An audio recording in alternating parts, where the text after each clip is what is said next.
Lunch Money Lambert, Jeff Malott. Welcome to the Kayak Bass Nation. Yeah.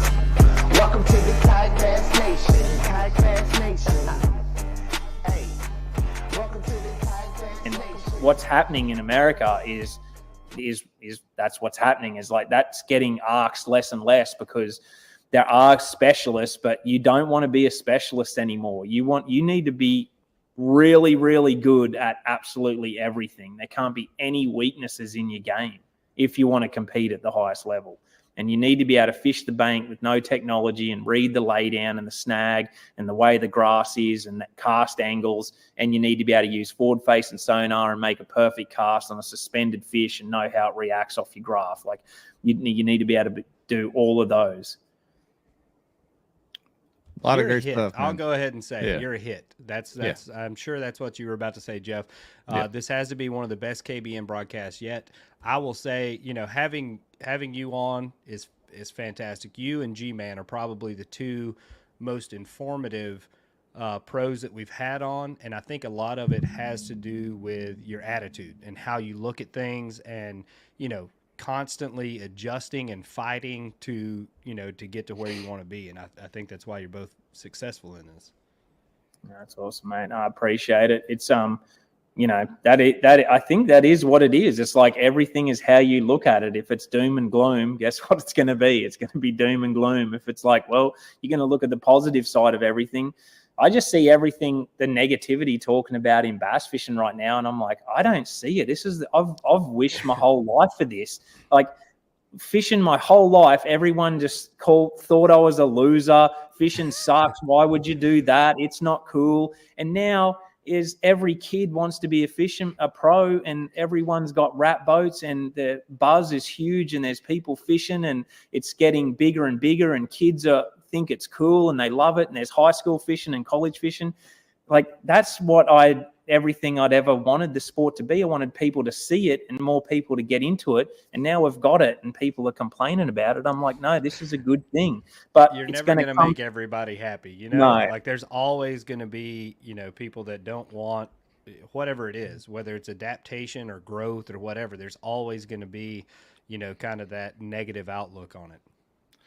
Well, yeah, and it's a big thing is what happens to everyone on the elites, and it'll happen to kayak guys when you're trying to get into it is it's like you getting blindsided sucks by a thing. So like for me, and this is the mistake, you see these guys coming out doing podcasts and talking about being Elite Series angler. This happened to me exact. I made the elites. I thought my life was set. I thought this is it. Like if I make the elites, like I got the golden ticket, my life would just be like unbelievable from here on out. And within a few months, I was broke and like I couldn't pay the next entry fee, didn't know where I was going to drive. And I'm like, what the heck is this? And I'm freaking out. And I had to like somehow navigate through all of that and come out the other side of it. And that's what's happening to everyone. You've got this preconceived thing in your head that like, it's what people think they're going to get rich and then they don't have to do anything ever again. It's like when you actually dive into it, even people that are super rich, they're still working their butts off all the time. It doesn't end. There's not this thing, well, if I get here, everything's going to be great. No, you just leveled up. Now it's going to get harder and you're going to have to like dig even deeper to keep that and keep it growing. And so the more people get their head around that, the better that there's not just this pinnacle where you get to and then life's good. It's just always, you're just leveling up, you're getting better. You'll work smarter, not harder. But at the start, you're going to have to work as hard as you can ever imagine just to like get a foot in the door, to get a look in. And I think it was Jason Lambert that told me this. And that's what's happening to everyone. You've got this preconceived thing in your head that like, it's what people think they're going to get rich and then they don't have to do anything ever again. It's like when you actually dive into it, even people that are super rich, they're still working their butts off all the time. It doesn't end. There's not this thing, well, if I get here, everything's going to be great. No, you just leveled up. Now it's going to get harder and you're going to have to like dig even deeper to keep that and keep it growing. And so the more people get their head around that, the better. That there's not just this pinnacle where you get to and then life's good. It's just always you're just leveling up, you're getting better. You'll work smarter, not harder. But at the start, you're gonna have to work as hard as you can ever imagine just to like get a foot in the door, to get a look in. And I think I think it was Jason Lambert that told me this. He's like, you look at professional fishermen and you think they live this rock star lifestyle and they're living the dream and getting to do whatever. He's like, these guys have 2 mortgages on their house. They don't know if they're even ever going to be able to fish at the pro level again, financially speaking. He's like, just because, you got a wrap truck and a wrap boat one year does not guarantee what's coming next. Yeah. But it is good at the same time. Like if you do it right and you stay in long enough and you do the right things with your sponsors and you become valuable and you do all of these things, it is incredible. Look at, like G-Man said this year, he's like, he's older and he's like, I'm getting paid more than I've ever been paid in my life. It's like, it's incredible because he's putting in the work, he's adapting, he's adjusting, he's talking to his sponsors. What do we got to do now? He's not just relaxed like, okay, I made it and now he's there. No, he's always working. And that's the thing. Just keep working.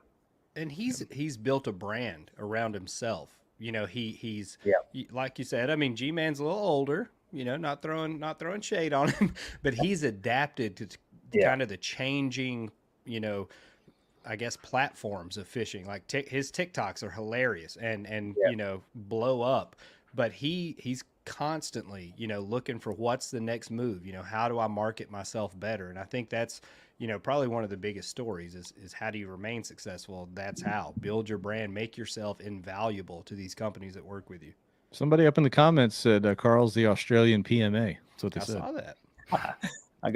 I definitely get, we both, I got my brand with Fear My Heart, and between that and G-Man and keeping that, my crew right now with Gussie and Brandon, Swindle, and the people keep around, they're all positive, go getting after it people. And the more you hang around that, the more you become that. And that's a big deal too. Like you got to get around those people that are pushing you, that want the best for you, that are, we're constantly talking to each other. Like, what about this? What about this? We should dive into this, and just trying to constantly get better. I think I've made the mistake of looking at Elite Series pros like it's this untouchable thing and they've got all these things going. It's just like, we're regular people doing the same things that everyone else was, but we just, people that get to a spot choose to go after it with everything they got, and they don't take no for an answer, and they just keep on going and keep on going. Basically, what are your plans as far as how many events you're going to fish?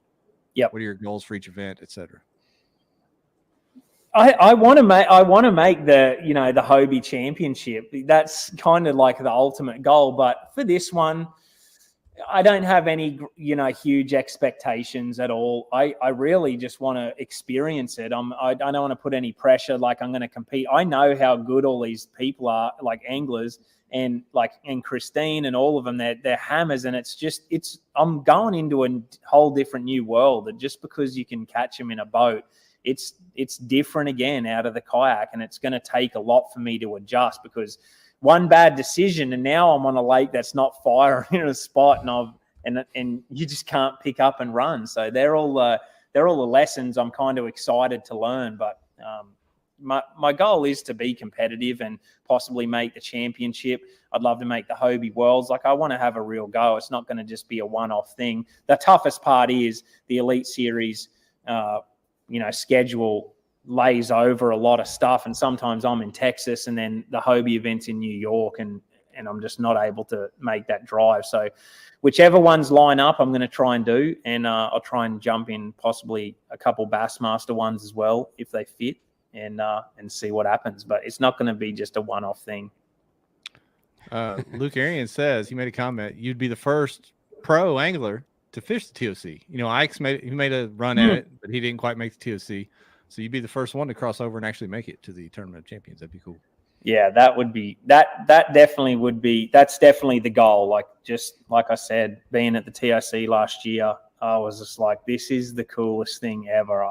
I really got fired up from it, and it gave me a lot of lot of motivation, a lot of inspiration to want to do it, because just at the elite series level, it is still the same, and I'm always fighting for it. Like, I'm friends with Brandon and Gussie and Swindle and Josh, a bunch of guys, and I have a good group of guys that you can really talk fishing to, and that you want the best for, and you'll help and you'll share techniques. But at the end of the day too, like, everyone's trying to feed their families doing this. It's like high stakes. I've gone broke. I've gotten into debt because of this sport and tried to fight my way out of it. It's brutal. It's a savage sport. So, like, to take it back a step and be like, still have the competitiveness and still be able to, like, show how good you are in your chosen field, but not have it so, like, almost cutthroat to see. In Australia, I grew up 10 years competing there, and the motto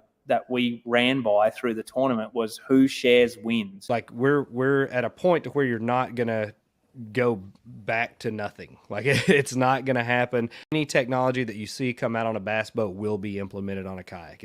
The other thing is that Bassmaster, not to say they're any better than anybody else, but they do have a grassroots level in every state, where you can try to qualify without doing all the opens that we're traveling to doing. There's different ways to do it. Yeah, you've seen it now. There were 2 or 3 states that were doing it right from the beginning. The the Texas schedule is just a hammer factory. Like, when y'all dropped that one, that's pretty much a national trail just right in Texas. It was like, oh, all right, well, they're taking that pretty serious, I guess. Yeah. There's people down there literally that probably will say, I don't need to travel. I'll just stay here this year. Yeah, true. Yeah, for sure. Yeah, I don't think, a lot of people get hung up on the motors and the electronics and the materials that our kayaks are made of and all that stuff. That stuff will change over time. I think it's, like what Marty said with bass, if they can figure out, like Steve Fields and I have had this conversation a million times about what he would like to do, live streaming and all that stuff. And whoever can unlock that, and Bass has the keys to it, obviously, to do it. But whoever can unlock that and get that part figured out, I think that's where, you'll start getting different tiers of events, like what we've talked about with the state club. Like, Bass is already doing it. Like, it's forming right now. Like, you're going to get different tiers of events, just like they did with the Bass Boat World. There's Bass Nation, Bass Boat Series. There's the Opens. Then there's the Elite Series. Like, I could see that forming if they get the live stream part of it going. I think that's the evolution of it. And every piece of technology that's ever existed really gets cheaper over time.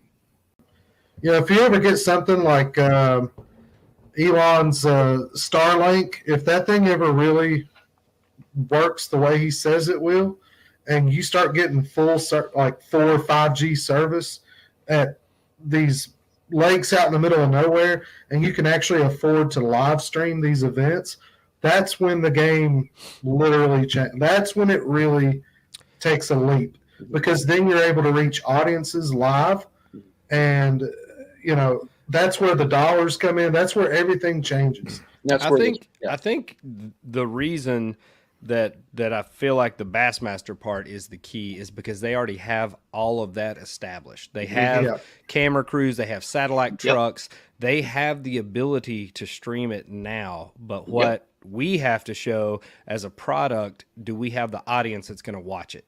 So, are they going to invest those resources into the kayak fishing side? And I would love, and I'm sure, it'll be a down the road next year or the year after thing, but can we show them enough return and enough support to where they're going to take that chance? And, maybe they just cover the championship or whatever, but just roll the dice on it and see what the reception is. Because I definitely think that is the next evolutionary step. I do hate the advancement in the technology part. Like, I liked it better when, honestly, I liked it better. Nobody had fish finders or anything. Like, we just put it at a random ramp and, 18 dudes paddled off into the night, and hopefully somebody could find 3 fish. But now, as things advance and you have sponsor involvement and things, a lot of it's business. A lot of that comes into play, and I think, like I said, I don't think we're going to go backwards. I think you're just going to see more and more things come into it. You know, it was great 9-10 years ago when several of us locally here got into it. It was pure and clean then, and now it's this big. You know, you better bring a checkbook with you when you jump into the big stuff. It's so funny. The dudes with like pedals and everything are calling themselves the purist. Yeah. Oh, I was paddling a 14.5-foot native sit inside back in those days. I don't know, Duke. What you run a shop, one of the best shops in the country, right? And obviously one of the best in Texas. Is there a danger point where you can go too far with not the technology on the boats, but the boats themselves? I mean, people already laugh at calling a lot of these things kayaks. They're like, these ain't kayaks, these are mini bass boats. Is there a point that we can get too far with the design of the kayaks, or is that something that can just keep pushing as well? I think there's a lot more to be pulled out of these kayaks, because speed and stability wise, I feel that we can go a little bit quicker and a little bit, but it needs to be safer. There's way too many times where people don't realize what they've put in their boat, and undercompensate for the weight, and then get in rough waters. They don't pay attention to how crazy the weather gets, and then they flip and they have no way to get out of that trouble. So that's where the danger comes in, is not knowing your equipment. I think a lot of the new people coming into the sport that don't have like a posse that they run with or whatever, they kind of feel, like alienated or outsiders or something. They're not getting that opportunity to, have a funny story or watch me make a fool of myself or something like that. Like, I think we have to get that kind of personal stuff back into it. Yeah, for sure. I agree. Yeah. I think COVID, the last event that I ever remember being that was the Hobie event at Lake Norman. After that, everything just completely changed. Yep. Me and Rich and Tim, we gave it a good run at Norman. Yep. Yeah. I remember. We were at that racetrack. Yeah. We had a good old time out there. I want to go back. I want to get one of those cars and see if it'll do, 10, 15 miles an hour with my fat butt in it. You have an opportunity coming up. I'm going to get in some. I'm going to race, man. I'm going to get out there. I'm going to drink some bourbon and get in one of those race cars. Yeah. All right, I'm in. Johnny Maddox on YouTube made a comment about the leaderboards. Turn the leaderboard off all day, and you have to show up to see it at the end of the day. And I tell you, like it. The leaderboard's great, but I think we've all gotten spoiled to knowing the results basically all day until the end of the day. If I'm watching somebody else fish, like, I'll get a bite and miss it. Yeah, I mean, 90% of it is mental, like, and feeling that pressure. I think, in my opinion, it's almost better to be in the position you were in going into day two, because what'd you have to lose? Like, what do you have to lose? You can run down the guy in first and win the tournament, right? But like, not everybody's looking at you like, oh, he caught 113 inches yesterday. If you just whacked him like that on day one, I feel like you have this pressure going into day two that people expect you to do it again and set some, unbeatable world record, on your limit. Yeah, I mean, and by all means, if the weather stayed the same, he probably would have. Yeah. But that's the thing, man. These 2-day tournaments, it feels like there's always some kind of variable. It's either people showing up in your spot or the weather. There's always something that you're not accounting for that's about to happen. Like the area that I was fishing, I would never go there on a day like Sunday unless it was in a tournament. It was terrible conditions, dude. It was like rolling waves. Like, I lost my net at 1 o'clock. I have no idea where. I didn't even realize when I had lost it, but I had it hanging on the front, and then I was just getting banged around, flipping up and down and going, like, getting in the structure and shit and just not paying attention. But then I'm like, oh shit. I'm like, my net's gone. I'm like, oh, this guy's related to Eric Thomas, and I'm convinced. I like it. I don't know if he handles adversity like he might be a little calmer. My road dog buddy has lost 1,400 nets in the last 5 years we've been traveling. He lost one this week, and I joke around with him all the time. I mean, he's lost 100 of those things. Well, I lost the net, and then I lost something else. What else did I lose? Oh, I went to Tractor Supply Saturday night and I bought. can't wait to hear this. I love this guy. I bought a big piece of like steel because I was gonna put it through the hole in the You're gonna use a stakeout pole. You went to Tractor Supply, got your stakeout pole. because I knew it was gonna be blowing, so I got this huge piece of steel in it, dude. On my second spot, I'm like, okay, I'm gonna check this. I stick it through the hole in my kayak, and the wind blows me off it, so it goes under, and it's gone. So, It didn't have any kind of T handle or anything to stop it, huh? No. But I thought it would be. I thought it would just. I'm not smart, but I tried. Amen. Amen. You were smart enough. It looks like. I mean, I was flexing on it too. Like in my brain, I was like saying to my wife, I'm like, this was like $3. These fucking assholes want me to buy like a power. I don't need that shit. Bloop. But Never yeah, mind.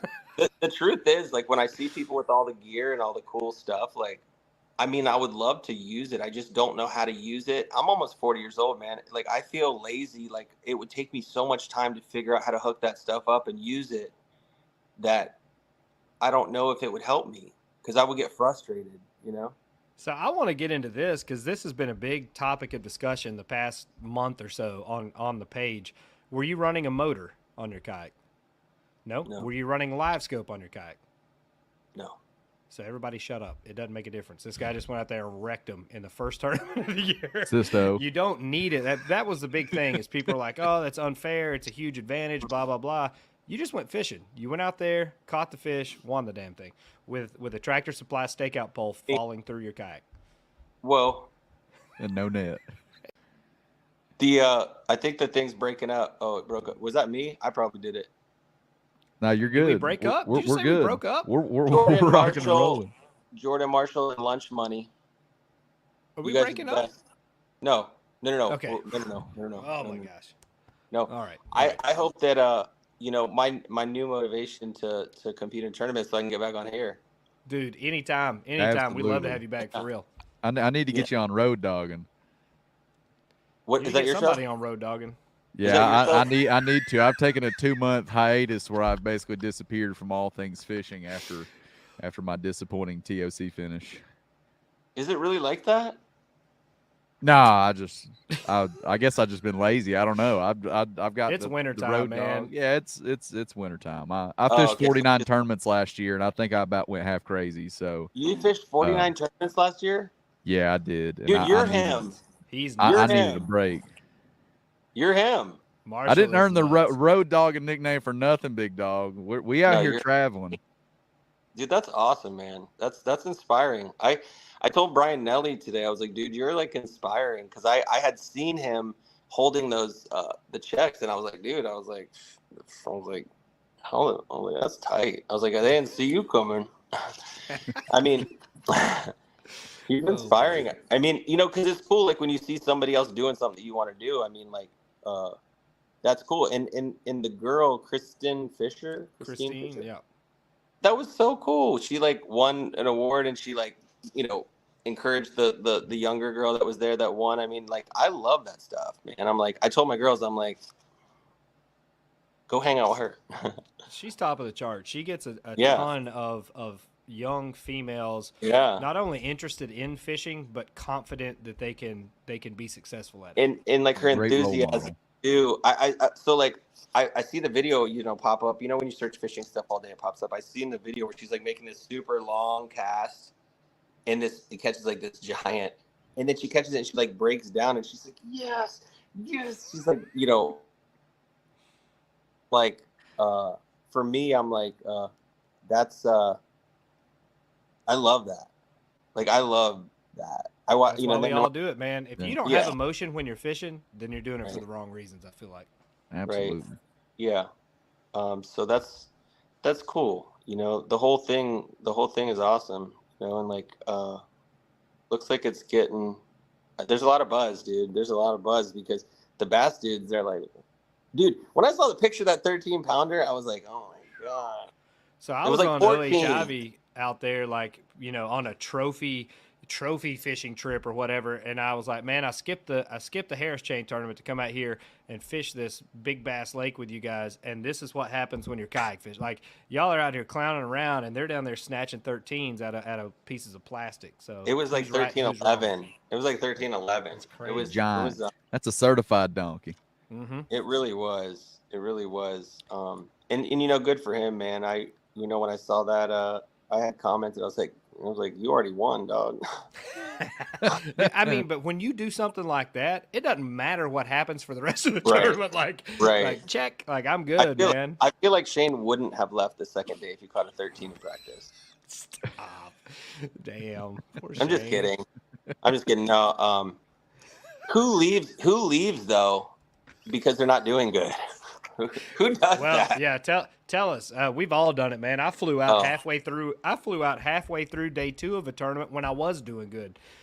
I just jinxed myself, didn't I? I'm probably gonna leave. Dude, we'll find out at the TOC at your second. I just shot myself after the first day, and I'm like, peace out. I'm going to Busch Gardens with the kids. You guys got Busch Gardens? No, we were talking about at Charleston. I had a kind of a cheap house payment that I was buying. Didn't really have any truck payments, so everything was kind of. I was like, hey, what's the worst that could happen? How about I quit, start really cranking out videos, and just see where this goes. If it lasts a year, if I get to travel, make a few fishing trips, and then it crashes. So that was 4.5 years ago, and I'm still doing it. And still not doing HVAC. Still. And that's the best part. Yeah, I still do what I want to do HVAC, and congrats on getting out of the attic, out from under the house. Good job. Oh my goodness, I'm so tired of crawling under and spiders and cobwebs and stuff.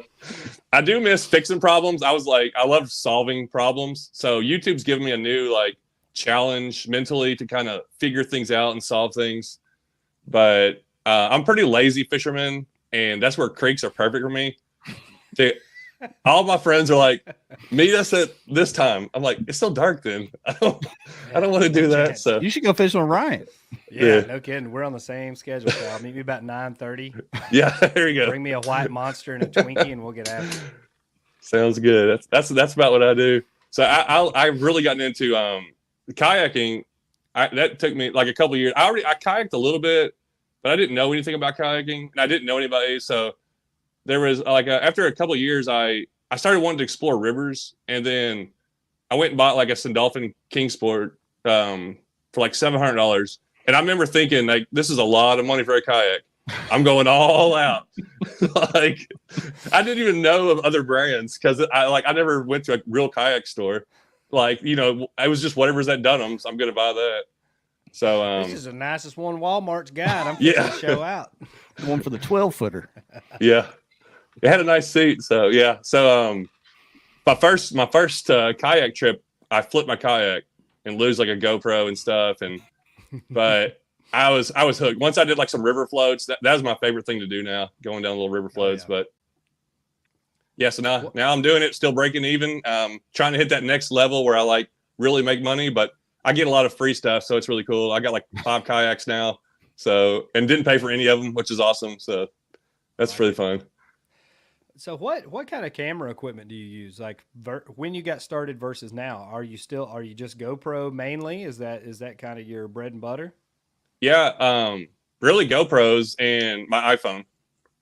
It's about all I use. I have other stuff. Now I've bought this, bought that, and then I hardly use any of them. It's strap a GoPro on, bring my iPhone, and I'll fly a drone around every once in a while or I have a little bit better camera. But my iPhone does as good as anything, and it's there and it's accessible, and that's the main thing. Just videoing, having it out, having it videoing stuff. Yeah, I've watched a fair amount of I just watched your last video, that 16-mile float on the. Oh yeah. You dropped that today, I think, but yeah. Your setup is pretty simple in every video. It's kind of similar. Maybe that's what people like, is that consistency of that over the shoulder, front view, back and forth, and they know what they're going to get there. But yeah. Very simple. And it reminds me of, I don't know if either one of y'all watched the Outdoor Boys YouTube channel. A little bit, yeah. Yeah, he's got 6 million subs, huge YouTube channel. Yeah. And all he does is he's got a GoPro and a selfie stick. And that's pretty much it. He doesn't nothing fancy. So killing it. One rod, one rod, one reel. He don't post much anymore. He was one of the biggest YouTubers, and all he did was iPhone and a GoPro. He never used anything else. and he was one of the biggest.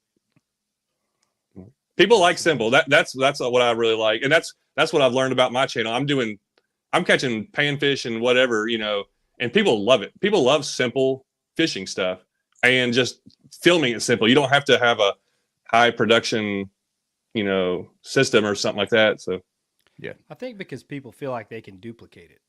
They see Mhm. that and they're like, oh, I could do that. So they keep coming back. Back to Facebook. Jason Bettis. What size net head does John use in most of his local rivers? I usually 1/16 ounce is like my go-to weight, and I don't know if you can see, you probably can't see that. It's like an owner offset blockhead. Is one of my hooks that I like. It's like I think a 1/0 size hook, and I try to just do everything weedless. I fish Hellgrammites a lot and a Yum Dinger, but like just 3-inch Hellgrammites and hook them up weedless. Oh wow! Yeah, those things are wild. You thought Those those are a lot. And that's what's funny. Like, this is the craziest color. Yum made this color basically because I was throwing this color Yum Dinger and catching like all my best bass on it. And then I've used this and caught like 18s and 19-inch smallmouth in creeks. So I like doing stuff sometimes just to like mess with people. And I'm like, I'm going to use this color. I'm going to catch just as many fish as that guy, even though he thinks they're biting because he put this color on.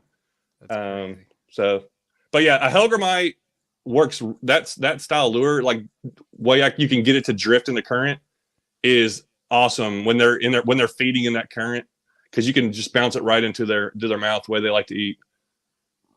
Fantastic. Let's go back to Facebook. Eric Romines. One rod, one bait. If you had that choice, what are you taking for a tournament? Pink Hellgrammite? Pink Hellgrammite? Yep. No, Yum Dinger. So a 6. I just got a new one. I got it at the fishing expo.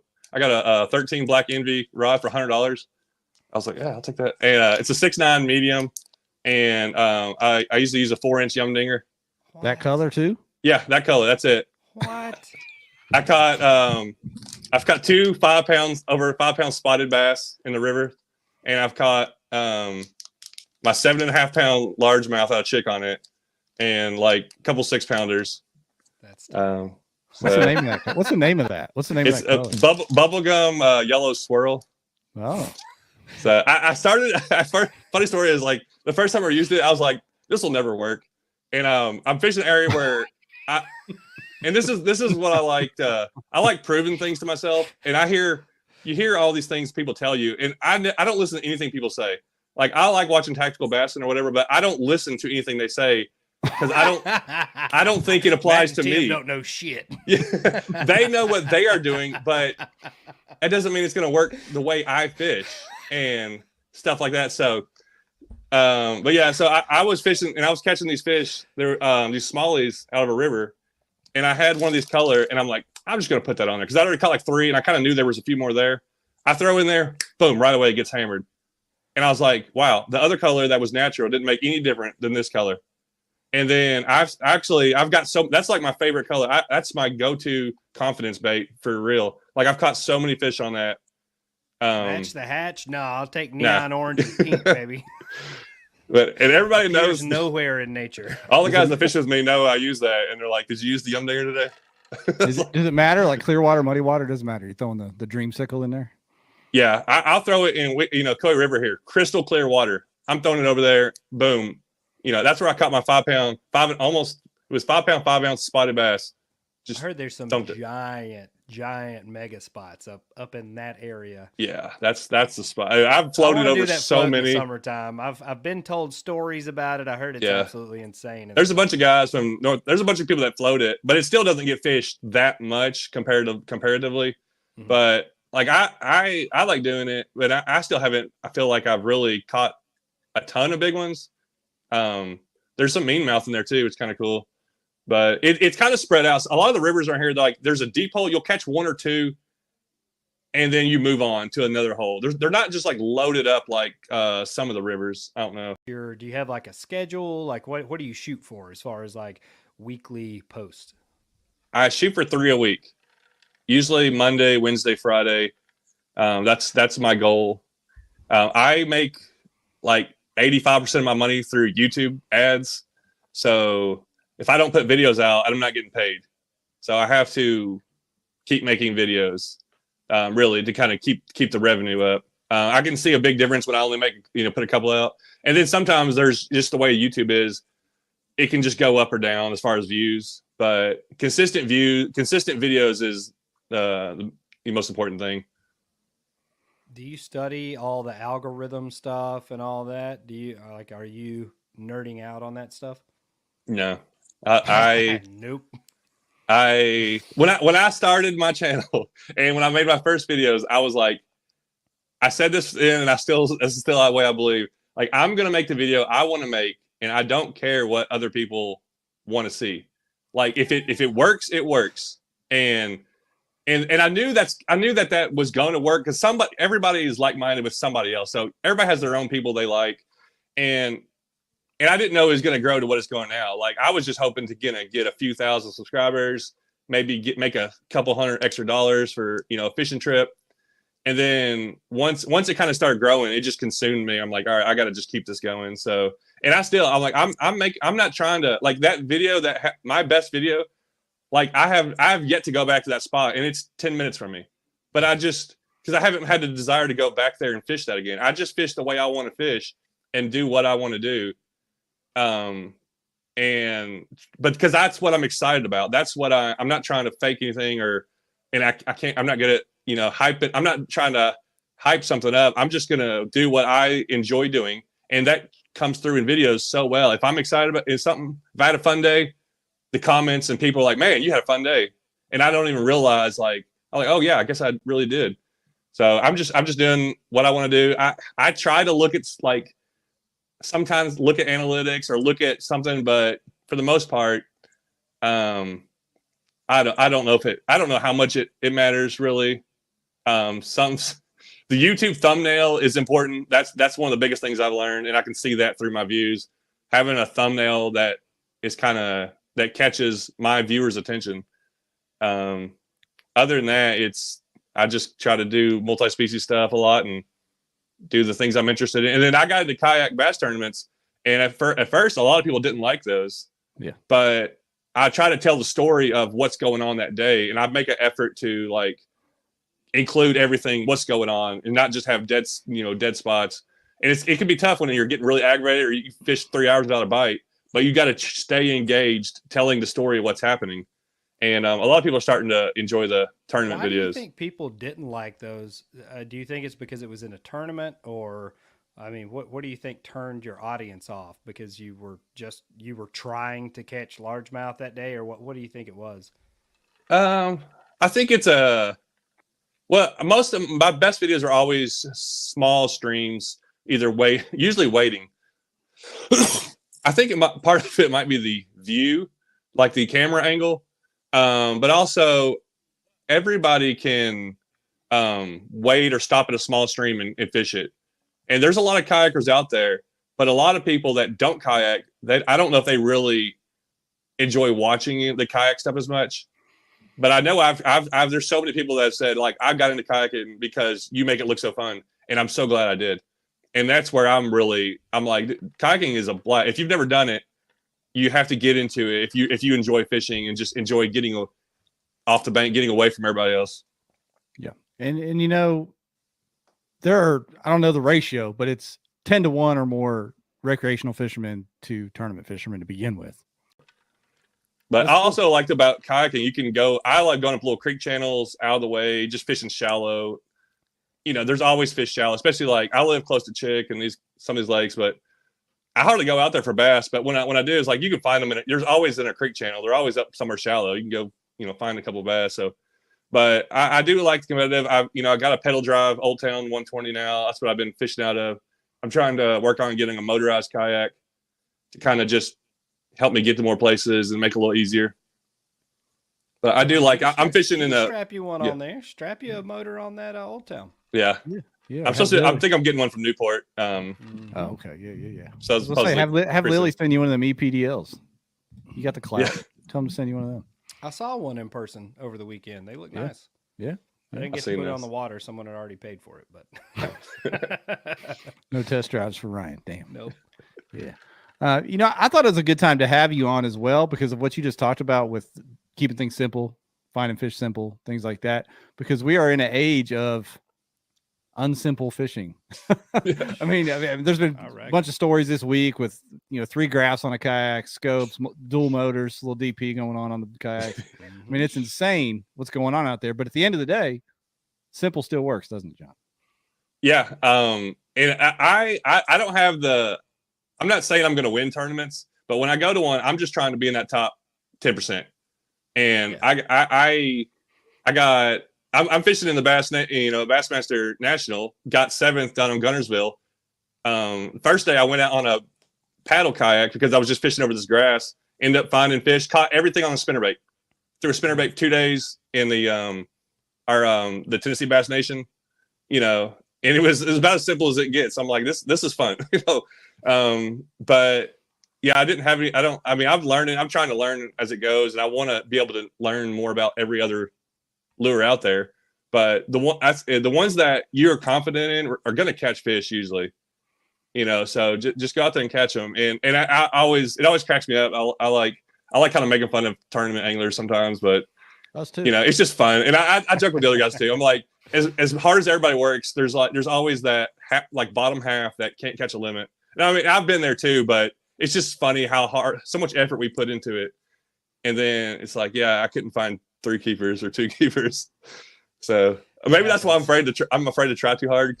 I'll make fun of myself. It'll get you. Sometimes you overthink it. You go in, you have a plan, and your plan is not the same plan as the fish's. Yeah, that's 100%. We're going to get to some more of these questions, but here's a quick one. This kind of goes with the tournaments. Do you use any electronics? No, I don't have anything. I would maybe get a graph or get something on there, but I don't know anything about electronics. I never used them, and I just don't want to buy anything. So, and I'm too stubborn to want to try. I mean, maybe one day I'll try something. I'm just like, I don't want to. If anybody's trying to get their electronics on YouTube, send John a graph. Yeah. Send John a graph. Come on. People always ask me, what was the water temperature? I'm like, I have no idea. I've never checked water temperature in my life. I don't know.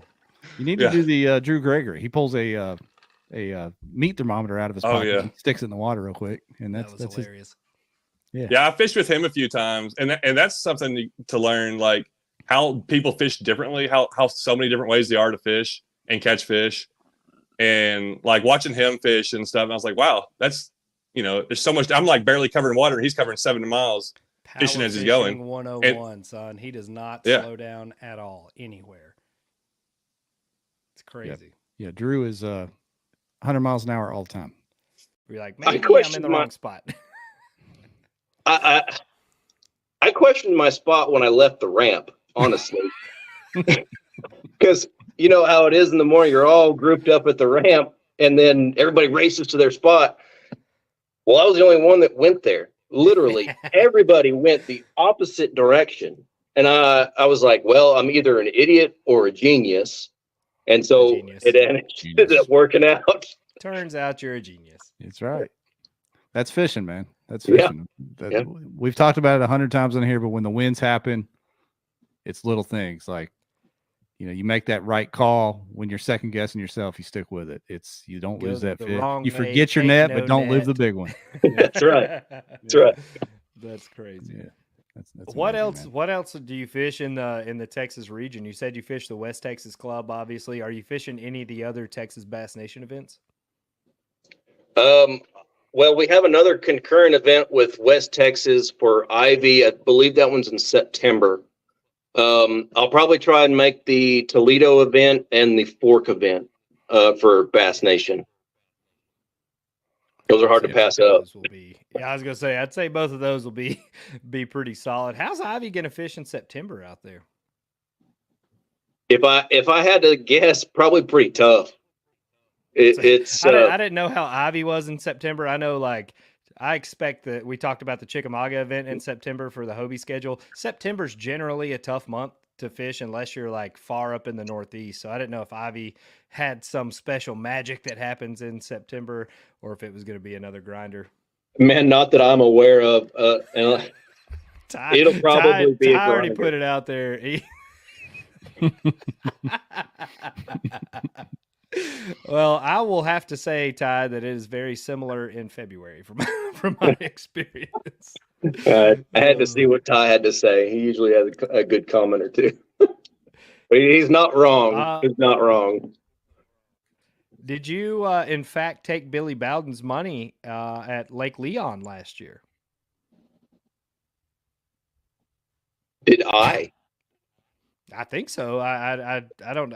Billy, are you referring to our guest or Ty himself? We'll find out. We'll find out in a few minutes, folks. Stay tuned. But Billy's concocting his answer right now. Does Lake Leon even exist in Texas? It does. Okay. It does. Yeah. Okay. It's part of our trail series. I might have. Did you actually rob him, or were you fishing the tournament? I don't think I robbed him, but I'm hoping it's a tournament. Billy just felt a mustache on the back of his neck, and he's attributed that to you, I think. It wasn't him, Billy. It was a different West Texas cowboy you had on you. That was David Logan. Oh my gosh! But He's almost certain on the water. We're getting to the bottom. This could be like a Dateline episode, I feel like. Oh Lord. We got a question from YouTube. Ethan Robertson. What do you know about Hordes Creek? Hordes Creek. Hordes. Damn it! I messed that one up. Jeff, you ain't got that Yankee out of you yet. I know, man. Hordes Creek is. I've only fished it a handful of times, but it's super low right now. It's basically just a creek channel. But when it fills up, there's lots of flooded timber. There's some grass to be found in it in the right spots. But it can fish. It's usually pretty good fishing. I haven't heard of any giants coming out of it, but it's a good little lake. Okay. Is Brownwood known for giants? I mean, did you expect to see monsters coming out of it going into this tournament, or was this just kind of the perfect storm? No, I expected some big fish to be caught, and lots of them. We've kind of known about the lake for a few years now. Just we finally added it to our trail series last year, but you know, there's a couple of bass clubs that fish it, and they always post results, and that's kind of why we added it, because it's a good lake. We've known about it. Yeah. I remember when the schedule came out, we were all blown away by the Texas schedule, number one. But now I'm thinking like, okay, now I'm a normal tournament guy where I'm focusing more on what didn't happen instead of what did. And so I kind of thought about that all week. And, you know, the Tennessee bass was sitting there on Dale Hollow, and, you know, I knew what the bite's going to be. I know what the opportunities are. And I just wanted to go out there and swing on them for a little bit more money. And, you know, there's a double dip opportunity because, you know, that's the fun. I didn't get to fish the 2-day paddle and fin. Would have loved to have been able to do that, but I had some plans on Sunday. So it was good to kind of mix a little bit. But 10 cat event, 3-fish tournament, Knoxville Club. Ended up getting second in that to Eric Thomason because he had 3 bigs. And all of my fish were like the same size. They were all 18.5 to 19-inch smallmouth that I had. So it was just awesome, man. It was a great down the water, and it kind of the build up for it was perfect for me as well. Yeah, that's awesome. And you said something there. Is there a better way to limit out than all solid smallmouth like that?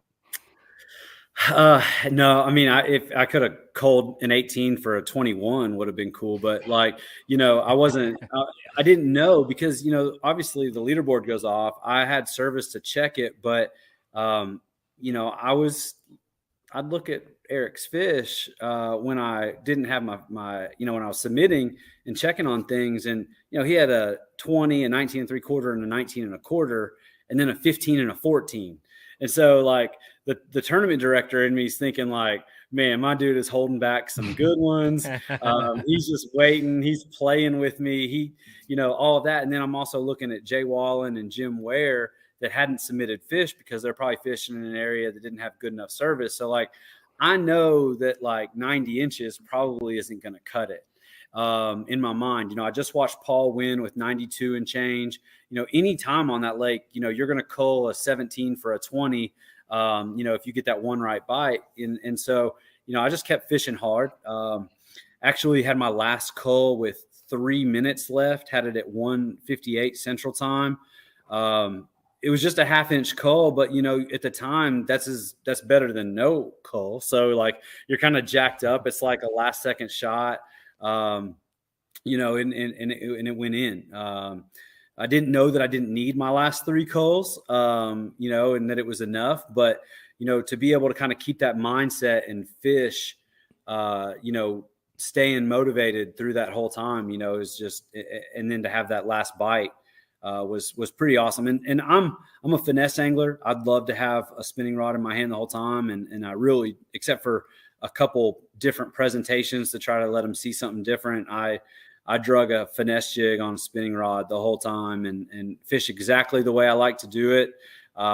Even though the wind was ripping 15 to 20 mile an hour straight down this cut, that helped the bite. And I was able to use the PA 12 360 to kind of position properly to keep that little 1/4 ounce jig on the bottom in 20 foot of water. So it was just a lot of fun, man. Had a great time. I fished really clean.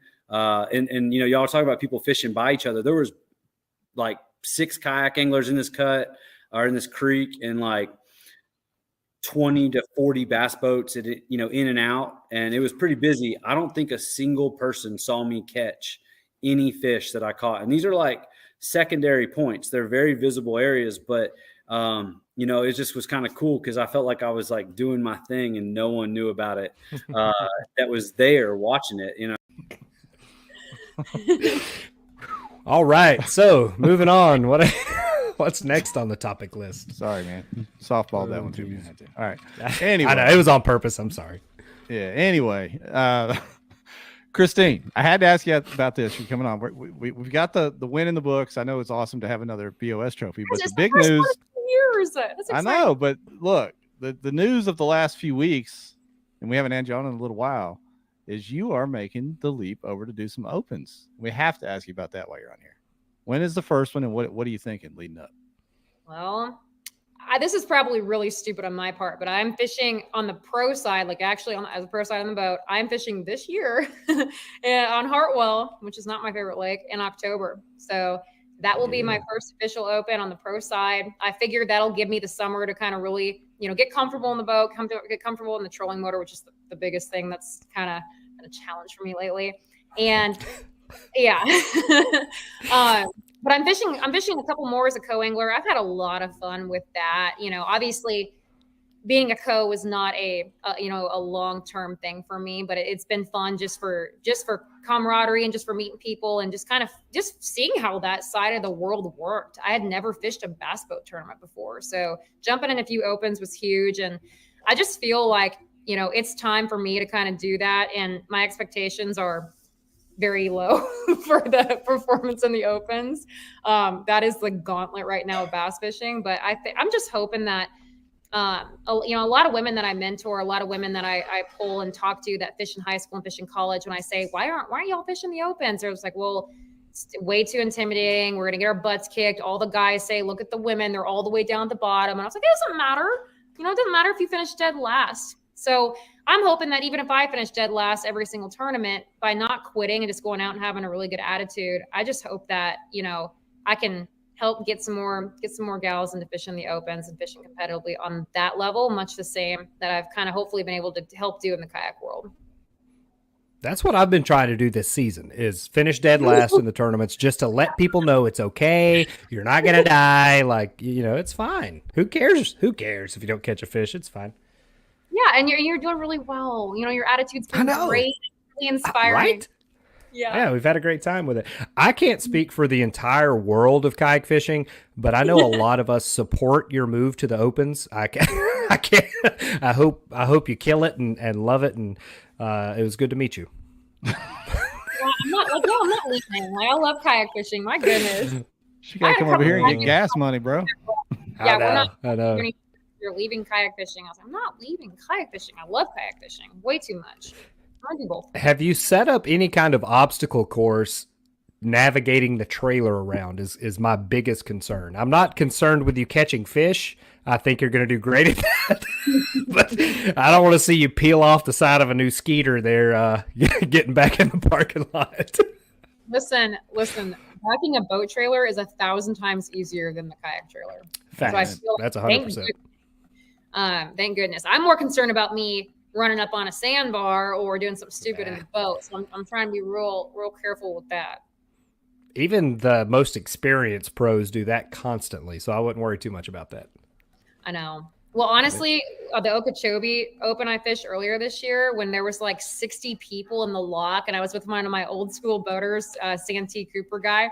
I was like, Ronnie, this is what freaks me out because they're literally like boat to boat, and I was like, I'm gonna be the one that is like bumping, like doing something stupid and getting the trolling motor over the place. I wonder if y'all feel there's a sacrifice in regards to tournament results in order to provide better quality videos. Have you ever felt that?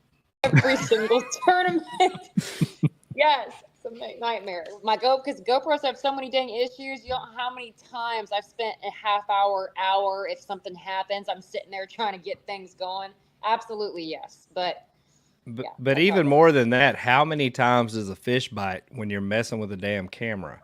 Like that's the biggest thing. Like you reach back, you're like, oh shit, the camera went off, and you're messing with that, and you'll get your biggest bite of the day every time. Yeah. Yep. There you go. Never fails.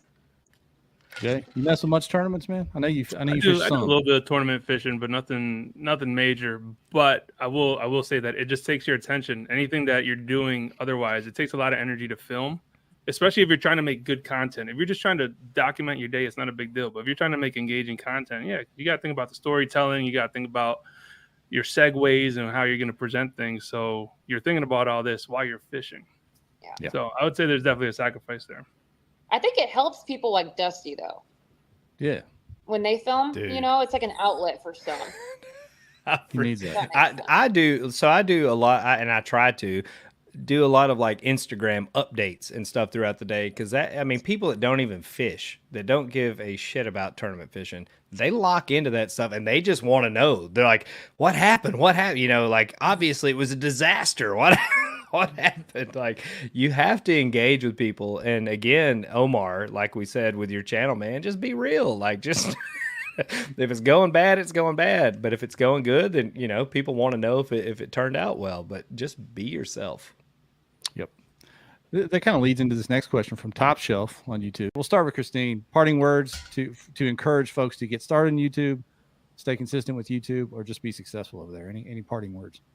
I think the best advice, and you guys have all kind of said this, is truly just be yourself. You don't have to be the best angler. You don't have to be the best editor. If you go out there and you've got a personality, you've got something different, you got to remember, even in our small niche of fishing, there's a lot of fishing channels, especially for the dudes. There's a lot of dudes out there doing fishing channels. So I think it's really important to find something that really use your personality. If you've got a big personality, let that shine through. People love that.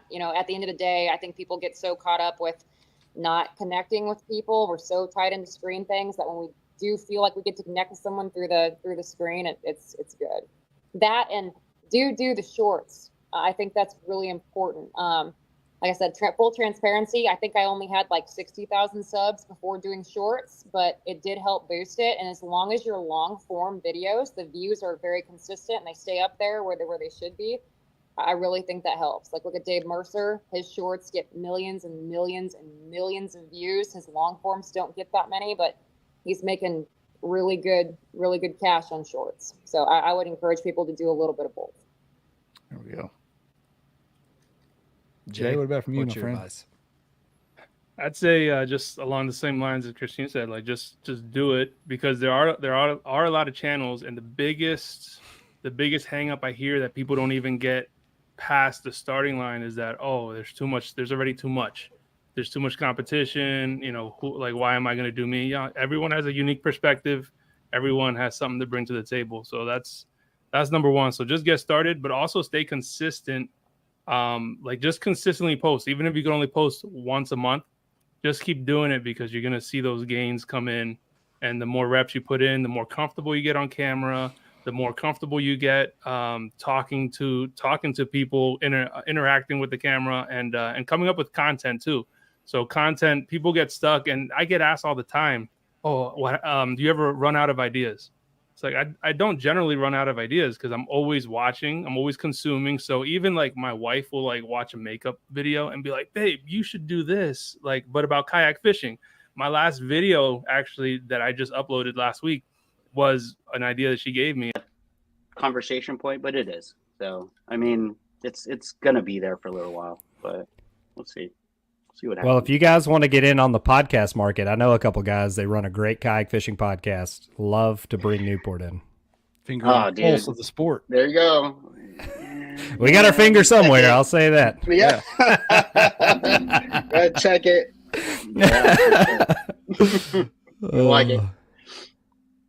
Well, we appreciate you, sir. We appreciate all you do for the sport. And you've called in a couple times during these call-in shows. We didn't even plan it or anything like that, and it's been great information, great feedback. Love to hear from you. One of the greatest minds in the kayak fishing game, right here. Dude, I'm just blessed to be in the in the game. You know, I love it. So, Keep doing I wish it, I man. could fish more though, but maybe one day. You'll get there. Keep grinding. Yeah. Well, come down to Asheville and visit me next week, man. Like I said, I'll be there from Monday through Thursday. So. All right. I'll touch base with you next week for sure. For sure. All right, buddy. Appreciate you, sir. Later. All right, gentlemen. Have a good evening. Ramel Labrador, everybody. That was awesome. I appreciate when he calls in. He is a wealth of information. Honestly, like when it comes to rigging and knowledge about multiple brands of kayaks, he's rigged everything. Like he knows the ins and outs, the pros and cons of everything. So shout out to Ramel. Always glad to have him on. Hey, I just saw this. What's going on here? What's this? James Snyder sent it to me. I told him to get a tattoo of Kayak Bass Nation, and he just sent me that on his calf. So I told him photoshopped, but I told him to lick his finger and rub it. I want to see if it's real. One show giving Cali some love, and he gets a tattoo. Hey, that's all we needed. Let's get Bassmasters back to Cali. Let's get a Hobie back to Cali. Come on, start the rally cry. What part that makes me believe it is he actually wore matching socks with it. I mean, if you zoom in on it, it is definitely on his skin. I don't know. I don't know. I don't know if it's some sort of drawing or a carnival prize or what. But it's definitely on his skin. I'll give credit there. Like a lick 'em, stick 'em situation there. That's my motto. Okay. I tried to stop it. This Gatorade Zero, man, it's got me feeling some type of way. Yeah, I feel you. Oh my God. Oof. Well, that was. I mean, we're up against the hour. I can't believe that the call-in show went by that fast. We didn't have a lot of callers tonight, but they were all quality. All quality. Very high quality. Very high quality. He can't draw. James, please. Is it real? Real or fake? No. Abel, check that thing. I need a welfare check on the KBN tattoo. Can you call in and like rub FaceTime your leg? What? Yeah. Could you call in and rub that? I feel like Bob's gonna call back if we say that too many more times. Call in and rub something. We don't want to see that, Bob. Stay away from here. Sure. Holy cow! My word. All right, so we're gonna do our Seaguar giveaway tonight, y'all. And because I messed it up last week. Yes. The hashtag tonight is Octohole. Octohole. For those that don't know what that is, I'm sorry you didn't watch last week, but that is a new cornhole game. You need to know. It's a lot of fun, a lot of group involvement. Yeah, 8. Yeah, 8 as a matter of fact. Root word octo. Yeah, man. Oh my gosh. Never thought I'd see Diggs tagged him at Octohole. I don't know if there's a channel named Octohole, but there probably is. You probably didn't get banned for saying that. I don't know if we need to pull them in on this. We've had a great night so far. Yeah. We've got Octa with an A, Octohole. I don't know if that's going to get it or not. Y'all just freehand this, man. Whatever you got in your heart, get it out. Yeah. If you get a chance and you get invited to play, I do it. Highly recommend. Do it. Jump into the Octohole for sure. It was a fun show, man. I know that. You talking about like as far as what we're doing, or just yeah, just what you're hearing from people, like why all of a sudden, not all of a sudden, but why the steady growth over the last couple of years since you've jumped in? Because it's obvious what's happened here. I mean, it's obvious. Yeah, I think it's just consistency across the board, you know, because it's kind of like, although I have a lot of help over there, it's kind of what we want to do, and which y'all know the method to what I do is I talk to everybody and write down notes and just kind of do a general consensus, like when we start picking lakes, if I take 100 questions I get from people, just because 80 of them say Lake X, that doesn't mean what we're going to do, but I do put that into consideration heavily, what the people want, so to speak, to not sound cliche-ish, but that's really how I kind of operate with it, You got to listen to your customers. I think that's that's Yeah. business 101.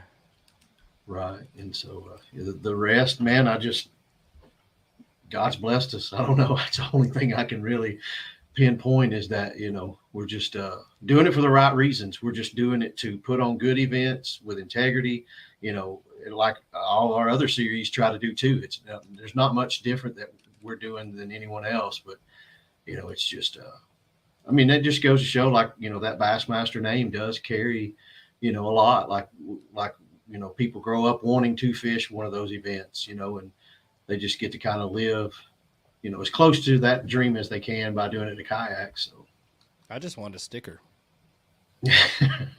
Got new stickers too. I'll have those with me. So. Yes. Yep. No, I think, when we sat down at Pickwick, before kind of the revamping happened, you sat down and had dinner, and they really took into account and made points to have conversations with us on what we could do better and why they felt like things had dropped off at that point. I think that was big, engaging directly with the customers. And, the guys running it weren't kayak guys. They didn't know really what was happening. So I think, there were some things getting overlooked. And we said this from the beginning, you have to have somebody from the kayak side running a kayak trail for them. Like there's not a bass boat crossover for the stuff that we do. Yeah, they tried, with like all of our hands being in it a little bit with, Dwayne, Patrick, and Tyler and the rest of the guys. And they knew, it took, someone that can do it all the time to make it work. And just like everything else, they had to learn how to do this too, our way to an extent, plus their way. But communication chain is just a little different now. And I think that's the key to it is, Hank and all of them, they're great. And you're driving the bus, Steve. Yeah. That helps. Can't do it alone. You know that, though. Each one reach one, Steve. That's what we're doing out here. Each one. Sorry. Oh, boy. Boy. Yeah. So the reason we had you on tonight, like we were talking about bringing you on for a few weeks, we didn't know. We knew the attendance was going to be good, but we didn't know you were going to set a record. So we wanted to start off with talking about that. But really, before the kickoff, we wanted to give you a chance to kind of expound on some of the finalized rules. So you want to touch on some of the things that kind of got hammered out there for 24 before it gets started? Yeah, we, obviously we published these a while ago and, we cut up and carry on about it, but people still don't read. So above all else, you got to remember, hey, it's your job to download. Lunch Money Lambert, Jeff Malott. Welcome to the Kayak Bass Nation.